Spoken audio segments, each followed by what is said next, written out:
Assalamualaikum warahmatullahi wabarakatuh.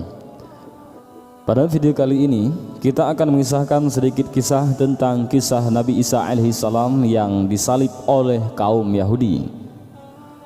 Namun benarkah yang disalib itu adalah Nabi Isa alaihissalam atau orang yang diserupakan dengan Nabi Isa alaihissalam? Tonton terus video ini hingga selesai untuk mengetahui kisah selengkapnya. Namun sebelum lanjut, jangan lupa untuk klik like, bagikan video ini sebagai sarana dakwah bagi orang lain, dan jangan lupa tekan tombol subscribe untuk mendapatkan video-video terbaru dari channel Tafakkur Fiddin.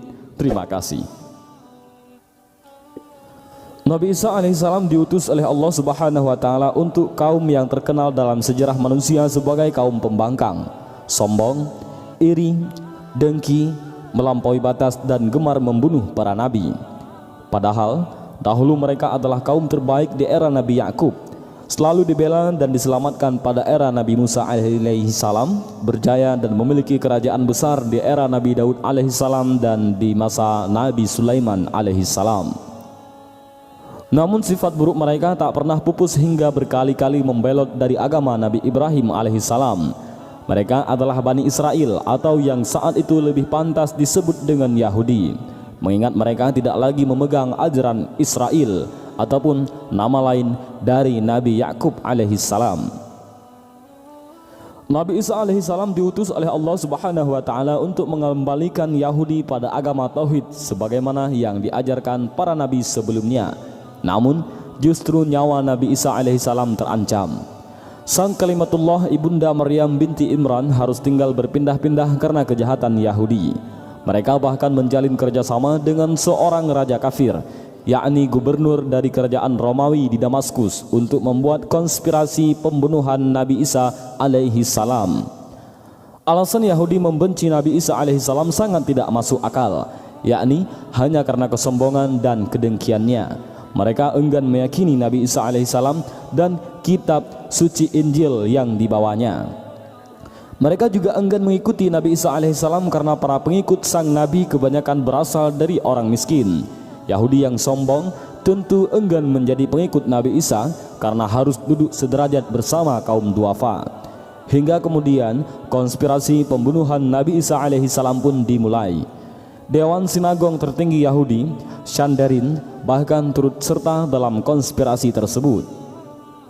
Bersamanya, para pendeta tertinggi Yahudi menggelar pertemuan untuk menyusun rencana pembunuhan Nabi Isa alaihissalam secara matang. Mereka mengajukan tuduhan bahwa Isa tidak mengikuti agama Yahudi. Saat pertemuan tersebut, ternyata hadir salah seorang di antara 12 murid Nabi Isa alaihissalam. Dia adalah Yudas Iskariot. Ia mengkhianati gurunya sendiri dan menawarkan bantuan kepada Yahudi. Alasannya hanya karena harta. Di depan dewan pendeta Yahudi, Yudas berkata, "Apa yang akan kalian berikan jika aku membawanya," artinya Nabi Isa, "ke hadapan kalian?" Tawar-menawar pun terjadi hingga mereka sepakat memberikan Yudas 30 shekel ataupun perak. Harta itu tak ada artinya bagi Yahudi yang sekian lama selalu gagal mencari persembunyian Nabi Isa alaihissalam dan para pengikutnya. Namun karena tergiur harta tersebut, Yudas justru menuntun mereka ke tempat persembunyian sang Nabi. Rencana pasti penangkapan Nabi Isa alaihissalam pun dibuat. Namun para pendeta Yahudi tidak memiliki alasan yang kuat di hadapan publik untuk menghukum mati Nabi Isa alaihissalam. Mereka pun kemudian mengadu domba gubernur dari Kekaisaran Romawi dengan mengatakan bahwa Nabi Isa alaihissalam berencana melakukan perlawanan yang mengancam keamanan kekuasaan Romawi. Sang gubernur percaya akan fitnah tersebut dan segera melakukan tindakan. Ia memerintahkan pasukan Romawi untuk menangkap Nabi Isa alaihissalam. Karena Yahudi telah mengetahui kediaman Nabi Isa alaihissalam, maka proses penangkapan itu pun telah terjadi dengan sangat mudah. Mereka pun meyakini telah menangkap Nabi Isa alaihissalam, lalu melucuti pakaiannya, mencambuknya dengan brutal dan menyalibnya. Padahal yang mereka tangkap bukanlah Nabi Isa alaihissalam. Yahudi bisa saja membuat konspirasi keji untuk membunuh Nabi Isa alaihissalam, Namun Allah adalah perencana terbaik. Sebagaimana firman-Nya, mereka telah merancang tipu muslihat, dan Allah juga membuat tipu muslihat terhadap mereka. Sedangkan Allah adalah sebaik-baik perancang tipu muslihat. Quran Surat Ali Imran ayat 54. Saat kediaman Nabi Isa alaihissalam dikepung pasukan Romawi dan para pendeta Yahudi, Nabi Isa alaihissalam tengah bersama murid-muridnya. Nabi Isa mendapat wahyu untuk naik ke atas langit dan meminta salah satu muridnya untuk menggantikan dirinya. Berharap pahala surga, salah satu muridnya pun mengajukan diri untuk diubah wajahnya menjadi serupa Nabi Isa alaihissalam. Namun sumber lain mengatakan Nabi Isa tidak meminta satupun muridnya untuk mengorbankan dirinya. Namun Allah menghukum Yudas dengan mengubahnya menjadi serupa Nabi Isa alaihissalam. Jadi seorang yang ditangkap dan dianggap sebagai Nabi Isa bukan lain adalah Yudas Iskariot, murid Nabi Isa yang telah berkhianat kepada Nabi Isa alaihissalam. Saat ditangkap, ia berseru dirinya bukan Nabi Isa. Namun apa daya, wajahnya telah diubah menjadi wajah Nabi Isa alaihissalam. Ibnu Katsir dalam Stories of the Prophets tidak menyebut rincian siapakah yang diserupakan wajahnya dengan Nabi Isa alaihissalam, apakah Yudas atau murid Nabi Isa yang lain.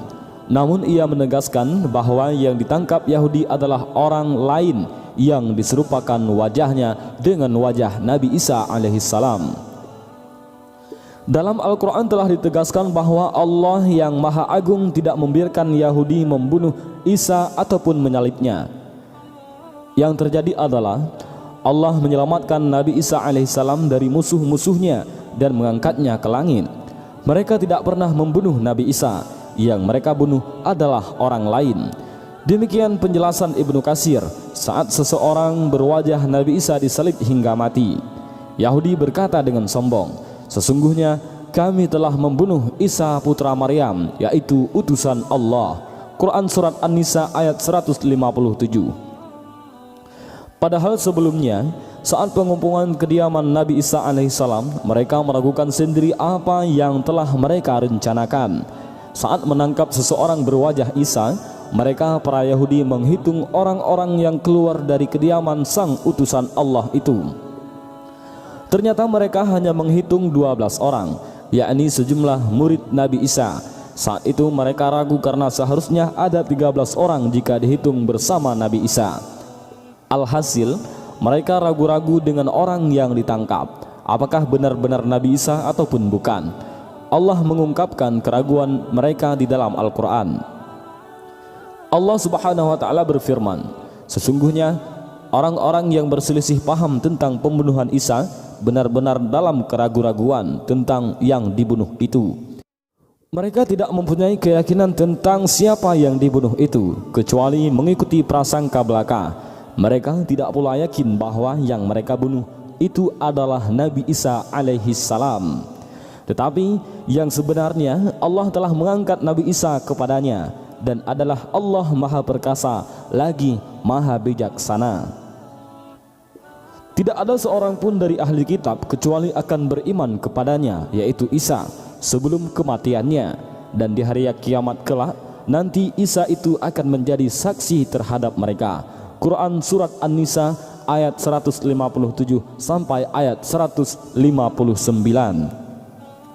Hingga kini, Nabi Isa masih hidup dan ada di atas langit. Kelak di hari kiamat akan tiba, Nabi Isa akan turun dengan beberapa tugas yang beliau emban. Di antaranya adalah membuktikan kebenaran, mendampingi kepemimpinan Imam Mahdi atas muslimin, dan membinasakan Dajjal. Saat Nabi Isa turun, dunia dihuni orang-orang yang beriman dan menjadi tempat yang adil, aman lagi makmur, sebagaimana yang disabdakan Rasulullah SAW.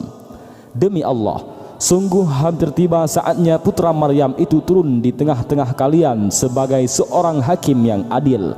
Maka ia akan memecah salib, membunuh babi, menghapus jizyah ataupun upeti, dan saat itu harta benda berhamburan sampai-sampai tidak ada seseorang pun yang bersedia menerimanya. Hadis riwayat Bukhari dan Muslim. Demikianlah kisah yang terjadi di dalam sejarah Nabi Isa alaihissalam. Di mana tempatnya berkeberadaan sang Nabi saat ini, maka hanya Allah yang mengetahuinya. Dan demikianlah sedikit kisah tentang Nabi Isa. Semoga menambah wawasan pengetahuan kita dan juga mempertebal iman kita. Wallahu a'lam bissawab.